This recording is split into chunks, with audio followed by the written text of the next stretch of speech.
کله کله مثلا انسانان په داسې شی باندې دوی تشویش کوي چې هغه د دوی په لاس کې نه دي. مثلا رزق، فقر، ځینې انسانان چې کله دوی د دنیا سره ډیره مینه ولري او اقتصادي وضعیت یې لږ را خراب شي، دوی د واره په یو ډول تشویشونو باندې اخته شي. دغه تشویش ورو ورو چې دغه سلسله اوږده شوله په ژور خفګان باندې او انزایټي په نورو باندې بدلېږي.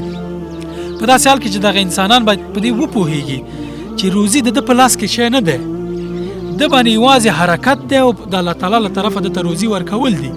ځکه قرآن کریم وایي چې ومن یتق الله یجعل له مخرجا ویرزقه من حیث لا یحتسب.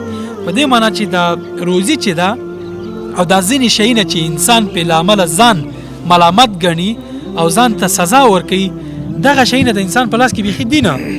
روزي ته حرکت وکړه، که روزي درکړه که در نه کړه د الله تعالی کار دی، ځکه چې الله تعالی د تقدیري معامله ده روزي. نو ته په دې باندې که ځان ملامتې، خو په دې معنی چې دغه ستا ملامتي چې ته ورو ورو بالاخره دغه یو ژور خفګان ته دغه کېږي.